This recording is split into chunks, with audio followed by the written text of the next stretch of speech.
लोग हजारों वर्ष तक तपस्या कर रहे थे, भगवान नहीं मिले, और ध्रुव जी को 5 महीने में मिल गए। जैसे 5 महीने में भगवान मिले ध्रुव जी को, तो सब संत अपना झोला उठा करके चले गए अपने घर। किसी ने पूछा अरे कहां? बोले भगवान तो बड़े स्वार्थी हैं, भगवान तो ऊंच नीच देखते हैं। बताओ ध्रुव को 5 महीना में मिल गए, हम यहाँ 5000 साल से यहाँ इतने सारे संत लगे हुए हैं, अभी तक ठाकुर जी नहीं मिले, उसको 5 महीने में मिल गए। इसका मतलब क्या है? ठाकुर जी आपका वर्ष विधि नहीं। कई लोग, मैं घरों में जाता हूं, मुझसे कहते हैं महाराज जी हम पता है 4 घंटे पूजा करते हैं, हम 4 बजे उठ जाते हैं, नहा धो करके 5 बजे बैठ जाते हैं और 8 बजे तक मैं हिलता नहीं हूं, ठाकुर जी की पूरी पूजा करता, 4 घंटे करता हूं। लेकिन 4 घंटे में आप कितनी बार तो झपकी लग जाती है, कितनी बार तो फोन उठा लेते हैं, रामू चाय बना देना, आप मेरी पूजा हो रही है पूरी। ऐसे 4 घंटे का क्या फायदा? लेकिन आप 4 मिनट भी ठाकुर जी के सामने बैठे और बिल्कुल निष्फिक्र होकर के, देहाभिमान शून्य होकर के, पूर्ण रूपेण ठाकुर जी के होकर के बैठते हैं, तो 4 घंटा व्यर्थ है, 4 मिनट श्रेष्ठ है। उद्देश्य उसकी पवित्रता। बदलने को एक क्षण भी बहुत है, और ना बदलने को एक जन्म भी कम पड़ जाएगा। बदलना होगा तो एक क्षण में बदल जाओगे, बस उस क्षण में उद्देश्य पवित्र हो, उस क्षण में भाव पवित्र हो, उत्कंठा पवित्र हो। ध्रुव जी की तपस्या 5 महीने की थी, लेकिन 5 महीने में भगवत प्राप्ति की उत्कंठा। उत्कंठा मतलब, उत्कंठा किसे कहते हैं? उत्कंठा मतलब जैसे आप संसारी वस्तु को प्राप्त करने के लिए लगन लगाते हो, लगे रहते हो, मुझे आईफोन चाहिए चाहिए, कितने का मिलेगा? बोले इतने का मिलेगा, इसके लिए चाहे मुझे जो कुछ करना पड़े। माता पिता लोभ देते हैं बालक को, इतने % मार्क्स लाएगा तुझे मैं आईफोन दूंगा। तो बालक अपने भविष्य को केंद्र में नहीं रखता, आईफोन को केंद्र में रखता है और पढ़ता है, और अच्छे मार्क्स लाता है तो माता पिता उसको देते हैं। ऐसे ही बंधु हर क्रिया के लक्ष्य में श्री कृष्ण, ये उद्देश्य की पवित्रता है। लोग वृंदावन भी आ रहे हैं ना, तो उनका उद्देश्य पवित्र नहीं है, उनका उद्देश्य वहां भी पुण्य की प्राप्ति और क्षमा करें हाथ जोड़ के प्रार्थना।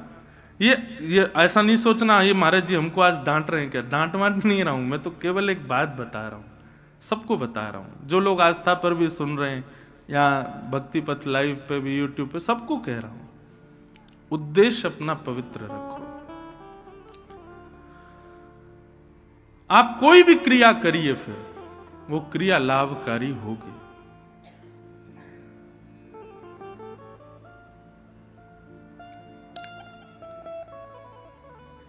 5000 वर्ष की तपस्या से ठाकुर जी नहीं मिले, 5 महीने की तपस्या में ठाकुर जी प्रकट हो गए। क्यों? क्योंकि ध्रुव की तपस्या में उत्कंठा बहुत थी, तड़प बहुत थी ठाकुर जी से मिलने की।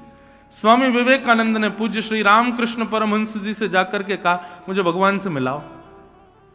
रामकृष्ण परमहंस बोले 100 माला करके आओ, भगवान मिलेंगे।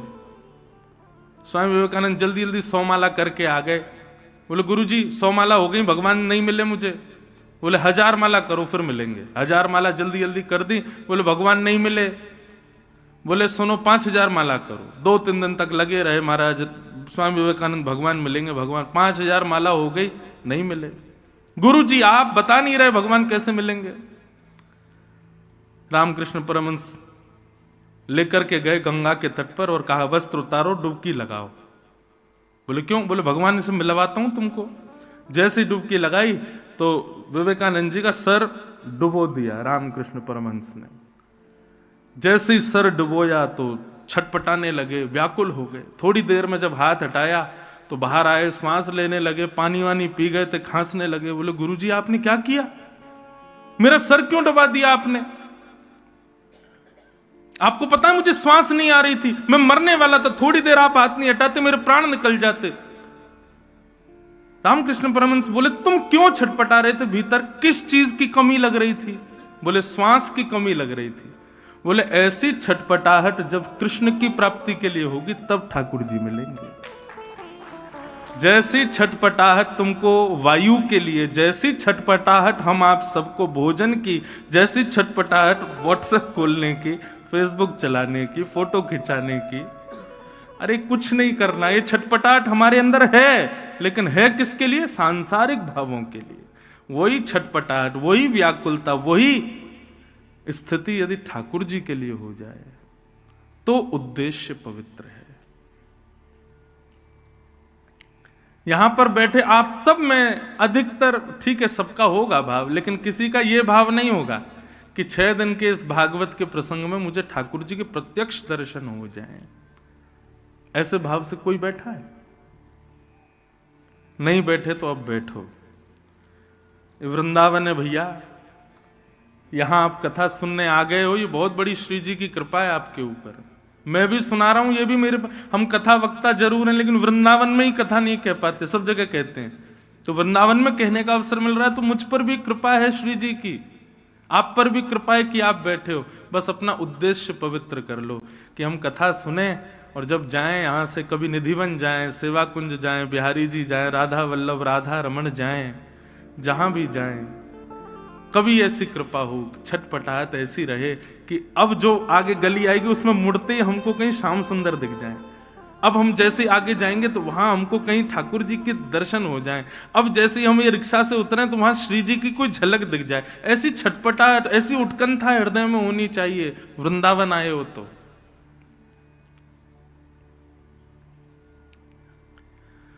उद्देश्य पवित्र रखो बंधुओं। श्रीमद् भागवत, मैं आपके सामने खुली बात कहूं, मैं कथाओं में भी कहता हूं, आप यदि धर्म, अर्थ, काम, मोक्ष या सांसारिक किसी कामना से कथा सुन रहे हैं, करा रहे हैं, आपकी वो कामना कभी पूरी नहीं होगी। श्रीमद् भागवत से केवल एक कामना रखो, और वो क्या है? इस त्रिभंग ललित श्याम सुंदर हमें प्राप्त हो जाए, बस, और कुछ नहीं चाहिए। निश्चित मानिएगा, हमारी बात पर विश्वास कर लीजिएगा, अन्य भाव आपके पूर्ण नहीं होंगे, लेकिन ठाकुर जी की प्राप्ति के लिए आपने एक कथा भी यदि श्रवण की तत्परता से, तो 7 दिन के अंदर ठाकुर जी की एक झांकी कहीं ना कहीं दिख जरूर जाएगी। और बता दें कैसे दिखेगी। सबसे पहले ठाकुर जी जब मन बनाते हैं किसी से मिलने का, तो स्वप्न में आते हैं। सबसे पहले स्वप्न में दर्शन होता है ठाकुर जी का।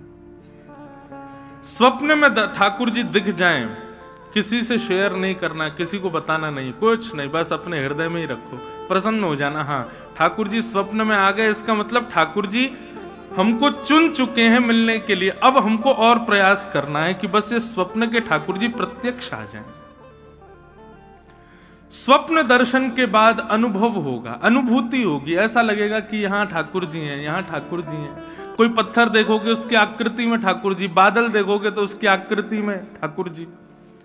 हम हवाई जहाज में जब बैठते हैं तो खिड़की वाली सीट पे ही बैठता हूं, तो हमारे पंडित जी बोलते हैं, महाराज जी आप 5000 बार बैठ चुके हो, फिर भी खिड़की पे ही क्यों बैठते हो? मैंने कहा मैं बादलों की आकृति देखता हूं, कभी कभी ठाकुर जी दिख जाते हैं। उस आकृति में कभी कभी ऐसा लगता है शामा शाम कहीं दिख जाएं, इसलिए खिड़की की तरफ बैठता हूं कि आकृतियां वो देखता रहूं।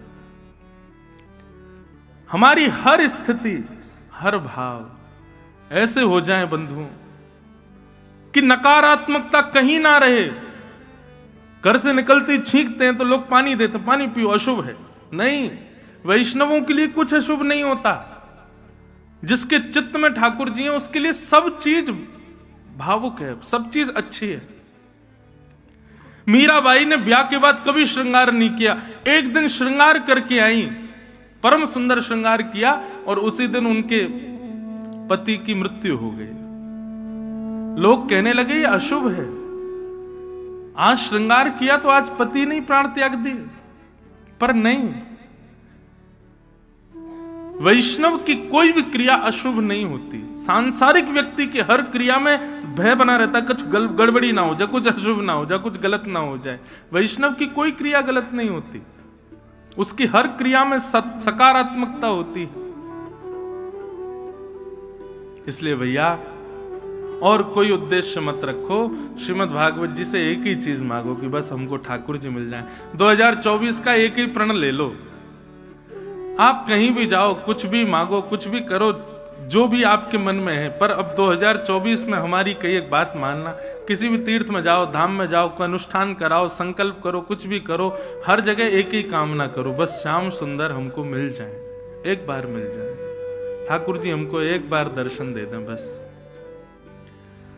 तो स्वप्न दर्शन, फिर अनुभव दर्शन, अनुभूति होगी, आकृतियां कुछ भी होंगी, आपको दिखेगा कि नहीं ये तो ठाकुर जी हैं, ये देखो ना ऐसा लग रहा है कि श्याम सुंदर खड़े हैं, बंशी बजा रहे हैं, ऐसी आकृतियां दिखेंगी।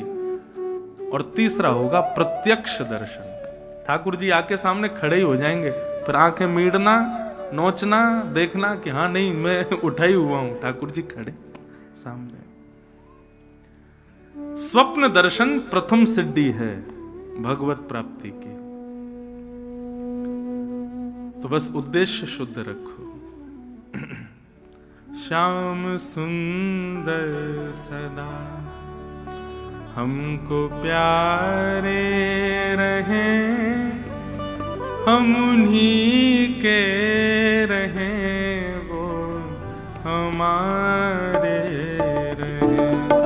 श्याम सुंदर सदा हमको प्यारे रहें, हम उन्हीं के रहें, वो हमारे रहें। श्याम सुंदर सदा हमको प्यारे रहें, हम उन्हीं के रहें, वो हमारे रहें।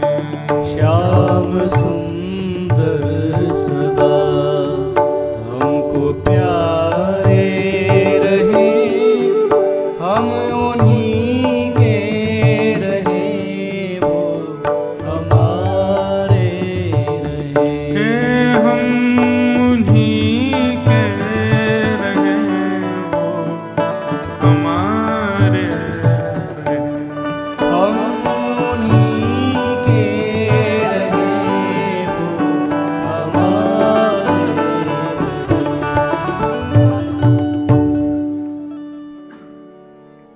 आइए अब भागवत के प्रथम स्कंद में प्रवेश करें। कल हम आप सब लोगों ने महात्म का श्रवण किया।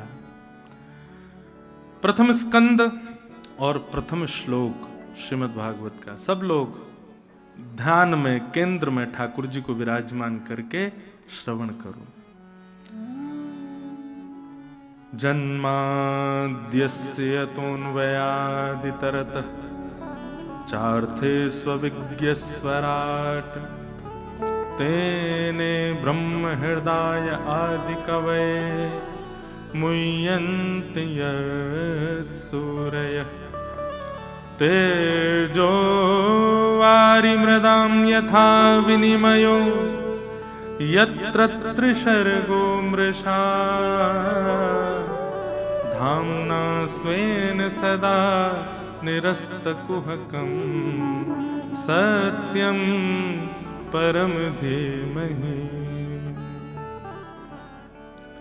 श्रीमद् भागवत के प्रथम श्लोक में किसको वंदन किया गया? सत्यम परम धीमहि, जो भी परम सत्य है मैं उसको वंदन करता हूं। यहां पर स्पष्ट नाम क्यों नहीं लिया गया? सीधे भगवान का नाम ले लेते तो एक जो ये विडंबना लोगों के मन में बनी हुई है, शंकर जी बड़े हैं कि भगवान कृष्ण बड़े हैं कि जे बड़े हैं कि वो बड़े हैं, ये जो ऊंच नीच बनी रहती है सबके मन में, ये क्लियरिफाई हो जाती कि हाँ चलो भागवत के प्रथम श्लोक में इनको वंदन है तो ये सबसे बड़े।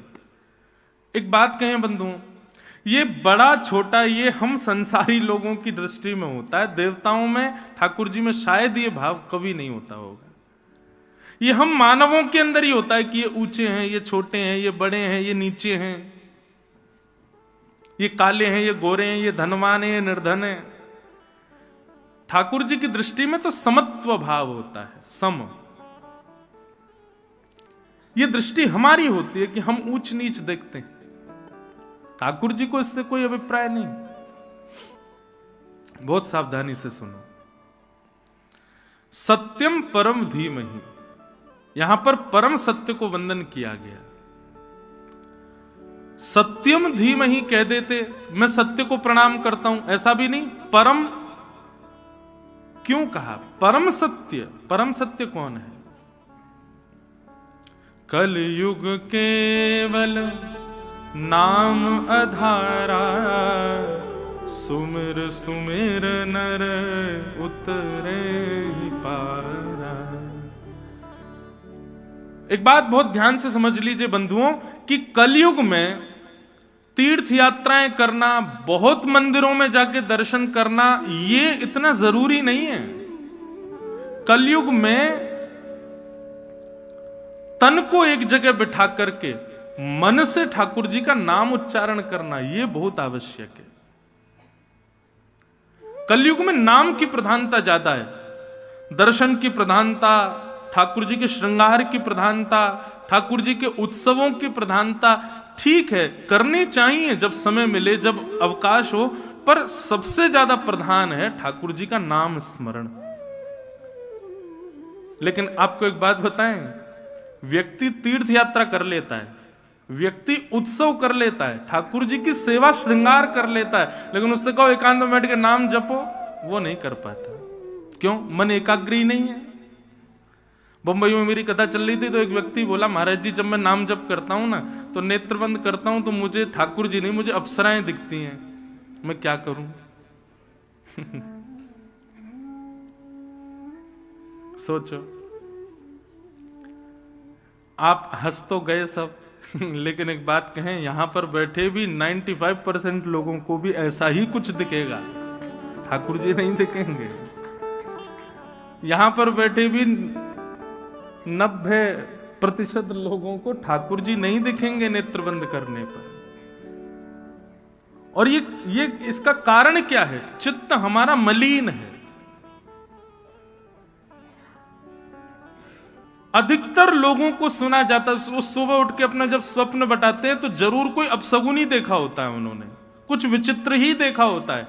कभी कोई भगवत दर्शन करके प्रसन्न हुआ हो कि मैंने स्वप्न में ठाकुर जी देखे, बहुत अच्छी बात है, बताना ही नहीं वो तो।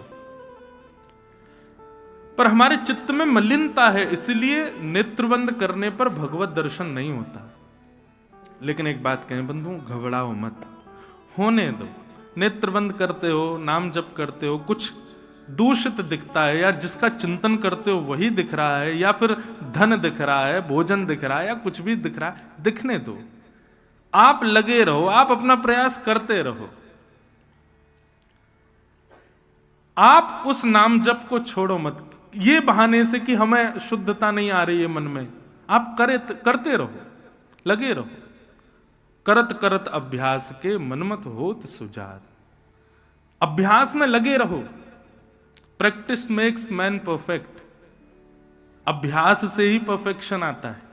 आप अभ्यास कीजिए। ये कली का प्रभाव है। कलयुग नहीं चाहता कि हम भजन करें, इसलिए कली दूषित विचार हृदय में प्रकट कर देता है। परंतु आप लगे रहो, लगे रहो, लगे रहो, लगे रहो, तो कली भी समझ जाएगा हम चाहे कितना भी कर लें, ये रुकने वाला नहीं है।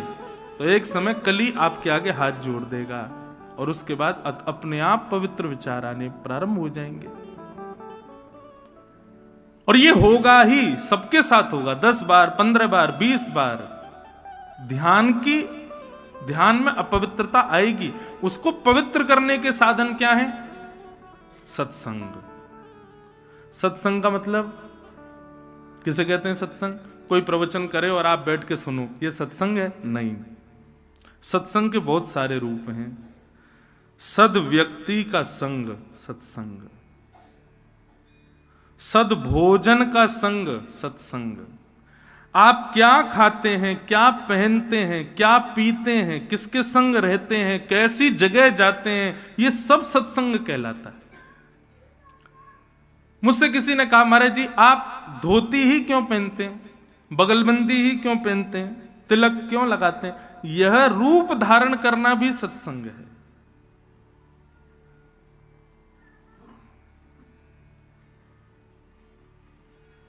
बाहर रोड पर कोई ठेले वाले ने कुछ चाट वाट बेच रहा हो, वहां आप लोग जाएंगे ना तो वो कुछ नहीं कहेगा, जैसा कहो कि बना के दे देगा। लेकिन धोती पहन के बगलबंदी पे तिलक लगाए हम जाएंगे ना तो हमसे वो 5 बार पूछेगा, महाराज जी मैं थोड़ा साफ कर दूं, मैं थोड़ा हाथ धो लूं, ये पवित्र है, शुद्ध है, कोई दिक्कत नहीं। अरे और छोड़ो, फ्लाइट में जो एरोस्टेज भोजन परोसने आती है ना, वो सबसे पूछती है वेज नॉन वेज, लेकिन हमारा रूप देख के वो नॉन वेज तो बोलती ही नहीं है।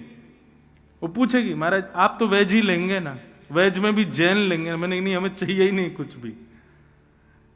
उसको कैसे पता कि मैं अपवित्र नहीं खा सकता? मेरे स्वरूप ने बताया। तो ये स्वरूप भी सत्संग है।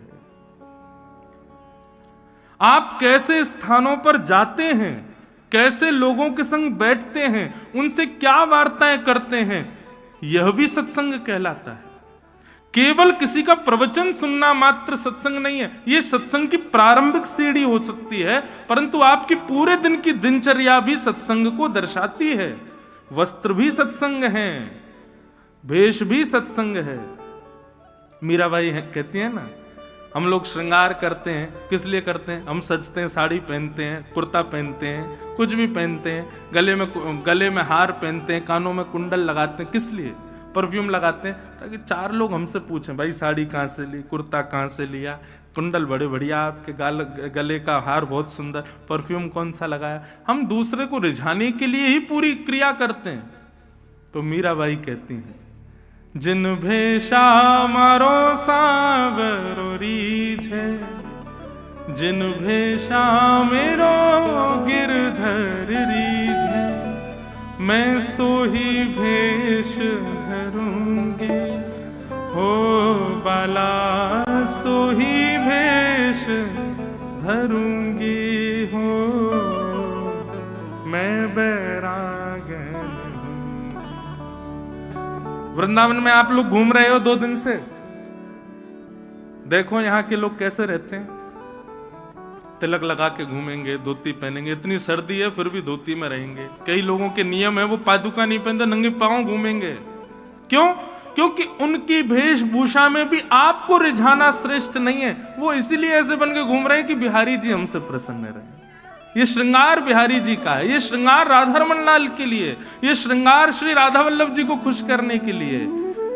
संसार के लोगों को भले ही तुम्हारे तिलक से पीड़ा हो, तिलक लगाए कलकत्ता में घूमो, तिलक लगाए दिल्ली में घूमो, 4 लोग टोक देंगे, लेकिन वृंदावन में कोई नहीं टोकेगा। क्यों? वृंदावन में किया गया श्रृंगार भी ठाकुर जी की प्रसन्नता के लिए। तो वह श्रृंगार भी आपका सत्संग बन जाता है। तो मन की शुद्धता यदि चाहिए तो उसके लिए श्रृंगार हो, आहार हो, विचार हो, पहनावा हो, उठना बैठ, सबकी शुद्धता करना बहुत जरूरी है। आप कहीं भी दुकान से पैकेट खरीद के फाड़ के खा लोगे, संत क्यों नहीं खा रहा है? कोई वैष्णव क्यों नहीं खा रहा है? क्योंकि उसको पता है कि इस आहार के सेवन से मेरा मन मलिन होगा। संत महापुरुष तो अपना जल भी संग लेके चलते हैं, वो बाहर का जल भी नहीं पीते। क्यों? जल पीने से, जैसा खाओ अन्न वैसा होवे मन, जैसा होवे मन वैसे होवे विचार, जैसे होवे विचार वैसी होवे क्रिया, जैसी होवे क्रिया वैसी होवे गति। तो सत्संग का मतलब केवल किसी सद व्यक्ति को श्रवण करना ये सत्संग नहीं है, अपने आचार विचार को भी शुद्ध करना ये सत्संग है। ये सब सत्संग है। और ये जब क्रिया में आएगा, आपके आचार विचार, पहनाव उड़ाव, खान पान, ये सब शुद्ध होते चले जाएंगे। फिर लगाना आप नेत्र बंद करना, कोई अप्सरा नहीं दिखेगी। फिर तो त्रिभंग ललित श्याम सुंदरी दिखाई देंगे, फिर तो हमारी किशोरी जी दिखाई देंगे, फिर तो ललिता विशाखा ये सखियां दिखाई देंगी। भगवत रसिक जी का एक पद है, आहा बहुत सुंदर भाव है। हमारो वृंदावन उर और, हमारो वृंदावन उर और। क्या अर्थ क्या है इसका? श्री भगवत रसिक जी कह रहे हैं कि हमारे लिए प्रकट वृंदावन नहीं है, हमारा वृंदावन तो हमारे चित्त में है, हमारे हृदय में है। बंधुओं, अप्रकट वृंदावन में ये ईंट पत्थर नहीं है, अप्रकट वृंदावन में ये सब हॉल नहीं है, ये बने हुए बड़ी बड़ी बिल्डिंगें नहीं है अप्रकट वृंदावन। वास्तविक वृंदावन में तो चिन्मय है वो। वहां पर वृक्ष भी राधा कृष्ण, वहां के वृक्ष वल्लरियां, वहां के कोई इमारत भी दिखे ना अप्रकट वृंदावन, तो वो भी श्याम सुंदर है। और वो वृंदावन कहां बसता है? वो हमारे चित्त में बसता है, हमारे मन में रहता है। हमारो वृंदावन और हमारो वृंदावन, माया काल तहाँ नहीं व्यापे, माया काल तहाँ नहीं व्यापे, जहाँ रसिक सिर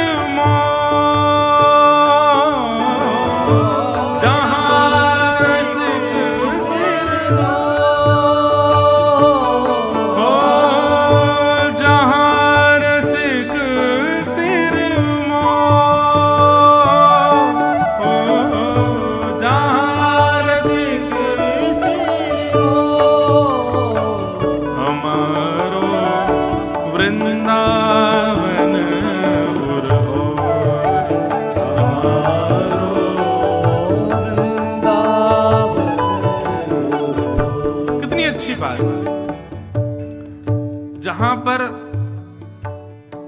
पुलिस खड़ी हो वहां कोई चोरी कर सकता है? नहीं। जहां पर टीचर बैठा हो वहां बच्चे शैतानी कर सकते हैं? नहीं। ऐसे ही हमारे जीवन में जितने भी पाप आते हैं वो मन से आते हैं। यदि उस मन में श्रीधाम वृंदावन विराजमान हो जाए तो कभी कोई पाप आएगा? कभी नहीं आ पाएगा। यहां पर कह रहे हैं माया काल तहां नहीं व्यापे, जहां रसिक शिरमोर। बोले भैया तन से वृंदावन आ रहे हो, तन से वृंदावन में रह रहे हो, इसका कोई अभिप्राय नहीं है। तन को कहीं भी घुमा लो, तन जैसे यहां से बाहर जाएगा फिर बिगड़ जाएगा। इसलिए क्या करो, जितने समय के लिए वृंदावन आए हो प्रयास करो कि उतने समय में वृंदावन को चित्त में लेकर के चले जाओ। वृंदावन सदा चित्त में रहे तो वहां पर किसी भी प्रकार का पाप प्रवेश नहीं कर पाएगा। माया काल